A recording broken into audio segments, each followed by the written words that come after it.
Yan. Gaya si YP na mag-walking kami. Kasi hinihika na naman ako. Ayan. Pisahan muna natin dito.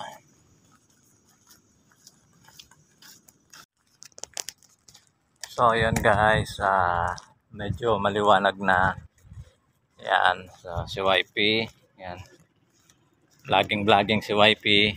Yan pala. Yan. So dito pa rin kami sa Plaridel 1. Walking, ikot. Siguro mga ano lang naman to, 5 kilometers na ikot. Siguro nangangalahati na kami. Yan.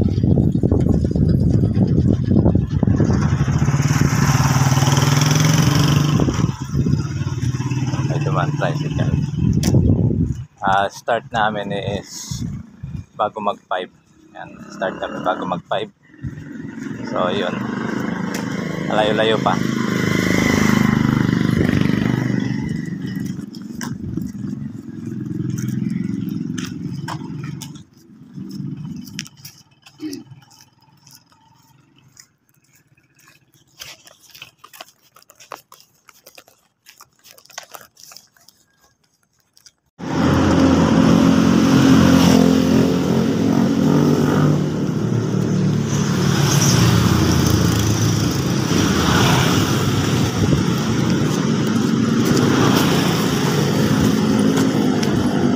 So yun guys, mga 3 kilometers na lang papunta sa bahay namin. Yan, so ano pala, bali pumapatak ng mga 10 to 15 kilometers yung nilakad namin ngayon. Malayo yung inikutan namin eh. Yan. Konti na lang, malapit na tayo sa bahay. Malapit naman. Pero dadaan muna pala kami kay Ate Inday, baka may ano doon, almusal. Yan yung mahilig sa almusal.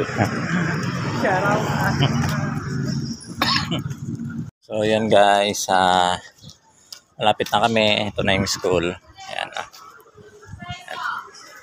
Konting lakad na lang. Ayan si YP oh. Ayan.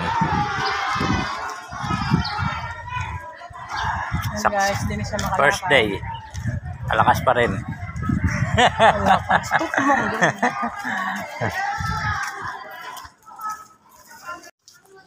And yun. And finally guys, yan, nandito na kami sa aming bahay. Yan, si Kite, galit na yung pusa namin, no? Gutom na raw siya. Yan. Yan, nandito na kami guys. Yan, no? So yun, thanks for watching guys.